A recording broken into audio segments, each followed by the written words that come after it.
안녕하세요. 저는 장년부 초등부 교사 최미선이라고 합니다. 저는 1기 로마서반을 수료했고 이번에는 두 번째로 로마서반을 듣게 되었는데 수료자들이 아닌 제가 간증을 하게 되어서 얼떨떨하긴 합니다. 여러분들도 그러시겠네요. 1기 로마서반은 훈련이 마치고도 지속적으로 모임을 가지고 있었는데 3기에 꼭 다시 참여하라는 목사님의 말씀에 순종하여 다시 듣게 되었습니다.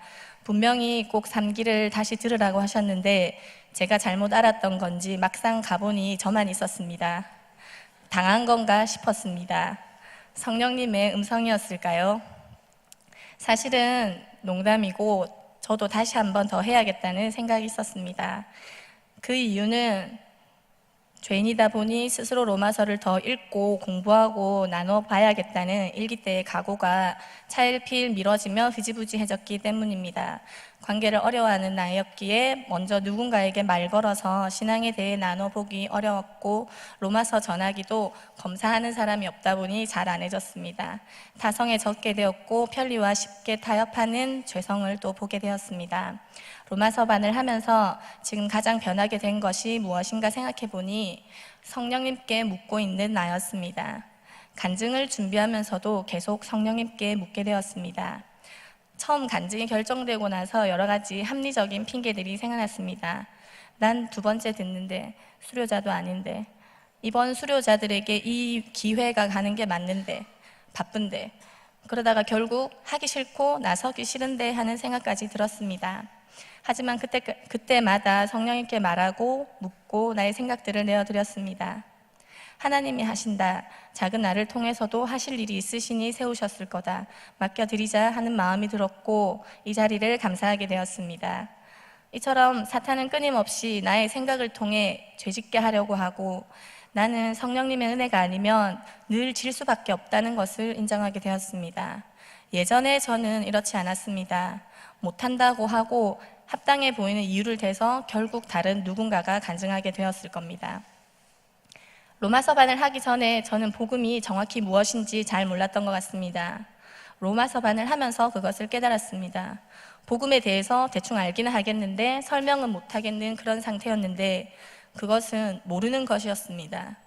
복음을 말하기 전에 왜 그렇게 죄에 대해서 계속 말하는지 대충 해도 일단 죄인인 걸 알겠으니까 본론을 말하면 될 것 같은데 왜 이렇게 하나하나 짚어가며 따지고 드는지 30년 된 묵은디인 저는 인간은 원죄가 있는 죄인이다. 털어서 먼지 안 나는 사람이 없다 정도로 죄인을 정의하고 있었는데 사실 이것은 내가 죄인임을 하나님과 절대로 함께 할 수 없는 영적으로 죽은 상태였음을 인정하지 않고 있었던 것이었습니다. 죄인이 아닌 나에겐 복음이 그리 감격적이지 않았습니다. 나의 존재가 죄 덩어리고 내 영은 죽었었고 혼자 살아날 가망이 없고 하나님은 이런 죄인과는 함께 하실 수 없는 분임을 가슴으로 알게 되니 그때 정말 힘들었습니다. 제가 미워졌고 저한테 화가 났었습니다.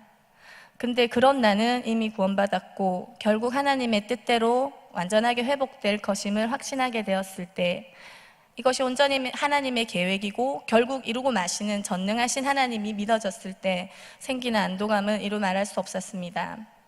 아이들의 교육과 불확실한 미래에 대한 걱정도 앞으로도 수십 년간 지속해야 할 결혼 생활에 대한 걱정, 노후에 대한 불안감도 순식간에 사라졌습니다. 정말 이런 소망이 없었다면 지금도 늘 전전긍긍하며 살고 있을 것 같습니다. 내 아버지가 하나님이라는 든든함, 성령님이 지금도 나와 함께 하시고 중보하신다는 안도감, 주님이 목숨 바꿔 사랑한 존재가 바로 나라는 행복감 때문에 훈련하는 동안 갑자기 감동이 되어서 버스에서 웃으면서 울기도 한 기억이 납니다. 저는 하나님의 영광을 위해서 내가 특별한 일을 하고 성공한 어떤 사람이 되어야 된다고 생각하면서 유년 시절과 청년 시절을 보냈습니다. 근데 나는 하나님께 실망만 안겨드리는 사람인 것 같아서 늘 송구스러워 하나님 앞에 나가질 못했습니다. 로마서반을 하면서 하나님이 원하시는 것은 그런 것이 아니며 내가 잘하지 못해서 하나님 나라가 더디 세워지는 것이 아님을 깨닫게 되니 누리는 삶이 무엇인지 알게 되었습니다.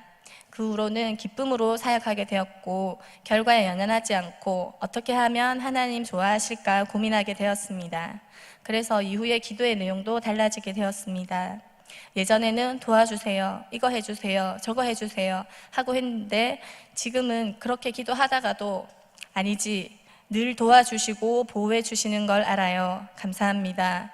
그런데 혹시라도 어떤 순간 내가 하나님을 잊고 내 힘으로 일하고 선택하려 할 때 그때 성령님 기억나게 해주세요. 하나님 부르게 해주세요 하고 기도하게 됩니다. 나는 잘 잊어버리고 내 맘대로 하려는 걸 하나님이 가장 잘 아시기에 성령님을 선물로 주신 것이라고 믿습니다. 제가 초등부 교사로 섬기고 있는데 사실 저는 교사가 되기 전에 언제나 즉흥적인 것 같고 계획적이지 않은 것 같은 초등부 사역에 문제가 있다고 생각했었습니다. 예전에 저였다면 용납할 수 없었을 것입니다. 뒷담화를 하며 욕했을 겁니다.